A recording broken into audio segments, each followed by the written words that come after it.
महाभारत की कहानी में ऐसा बहुत कुछ हुआ था जिसकी कल्पना कर पाना भी मुमकिन नहीं है। इसी श्रेणी में द्रौपदी का 5 भाइयों का पत्नी होना भी देखा जा सकता है। ईर्ष्या, धन संपत्ति का लालच, मानसिक भटकाव, प्रतिशोध की भावना, घमंड और मानसिक द्वंद्व आदि सभी तत्व इस कहानी में मौजूद है। इस कहानी में एक है मूल अध्याय, जिसमें द्रौपदी अपने मूल अध्याय की खुलासा करती है, जिसे महाभारत का सबसे बड़ा खुलासा कहा जा सकता है। आखिर दोस्तों, वहाँ क्या रहस्य था? एक प्रचलित कथा के अनुसार पांडवों के निर्वासन के 12 वर्ष के दौरान एक दिन द्रौपदी ने पेड़ पर लटकते हुए जामुनों का गुच्छा देखा। द्रौपदी ने तुरंत ही उसे तोड़ लिया। जैसे ही द्रौपदी ने ऐसा किया, भगवान कृष्ण वहां पर आ गए। भगवान कृष्ण ने बताया, इस फल से एक साधु अपने 12 वर्ष का उपवास तोड़ने वाले थे। यद्यपि द्रौपदी ने फल तोड़ लिए हैं, जिससे द्रौपदी और पांडव साधु के कोप का शिकार हो सकते हैं। यह सुनकर द्रौपदी और पांडवों ने कृष्ण से मदद की गुहार लगाई। भगवान श्री कृष्ण ने समाधान दिया, इसके लिए पांडवों को पेड़ के नीचे जाकर केवल सत्य वचन बोलने होंगे।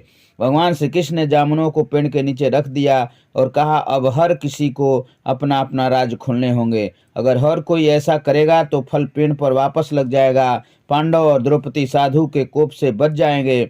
सबसे पहले श्री कृष्ण ने युधिष्ठिर को बुलाया। युधिष्ठिर ने कहा, दुनिया में सत्य, ईमानदारी, वैष्णवता का प्रचार होना चाहिए। बेईमानी और दुष्टता का सर्वनाश होना चाहिए। युधिष्ठिर ने पांडवों के साथ हुए सभी बुरा घटना को द्रौपदी को जिम्मेदार ठहराया। युधिष्ठिर के सत्य वचन के बाद फल जमीन से 2 फीट ऊपर उठ गया। अब श्री कृष्ण ने भीम को बोलने के लिए कहा। श्री कृष्ण ने भीम को चेतावनी भी दी और कहा कि उसने झूठा बोला तो फल जलकर राख हो जाएगा।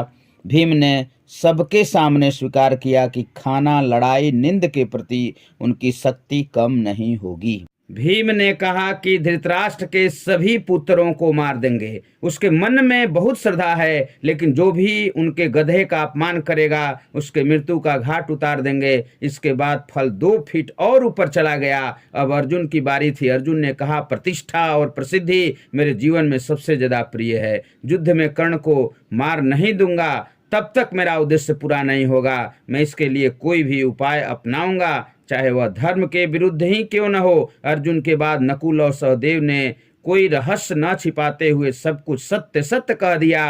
अब फल वृक्ष के और भी करीब पहुंच गया था। अब केवल द्रौपदी बची थी। द्रौपदी ने बोला, मेरे 5 पति मेरे ज्ञानेंद्रियों के समान हैं। जैसे आँख, कान, नाक, कान, मुंह और शरीर होता है, लेकिन उन सभी का दुर्भाग्य का कारण भी है। मैं शिक्षित होने के बावजूद भी बिना विचार किए अपने कार्यों को कर देती हूँ, जिसके कारण मुझे बाद में पछताना पड़ता है। लेकिन द्रौपदी के यह बोलने के बावजूद भी फल ऊपर नहीं उठा। कृष्ण ने कहा, द्रौपदी जरूर कोई न कोई रहस्य छिपा रही है। द्रौपदी समझ गई। उसने अपने पतियों की ओर देखा और कहा कि मैं 5 पतियों से प्यार करती हूँ, लेकिन मैं किसी 6ठे पति से भी प्रेम करती हूँ। मैं कर्ण से प्यार करती हूँ। जाति के वजह से मैं उससे विवाह नहीं कर पाई, जिसका मुझे बहुत पछतावा है। अगर मैं कर्ण से विवाह किया होता तो शायद इतने दुख नहीं देखने पड़ते और संभवतः इतने कड़े अनुभवों से होकर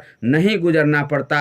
इतना सुनकर सभी पांडव हैरान रह गए, लेकिन किसी ने कुछ नहीं कहा। द्रौपदी ने सारे रहस्य खोलने के बाद श्री कृष्ण के अनुसार फल वापस पेड़ पर पहुंच गए। अगर ये आप लोगों को कहानी अच्छा लगे तो इस चैनल को लाइक और सब्सक्राइब जरूर करें।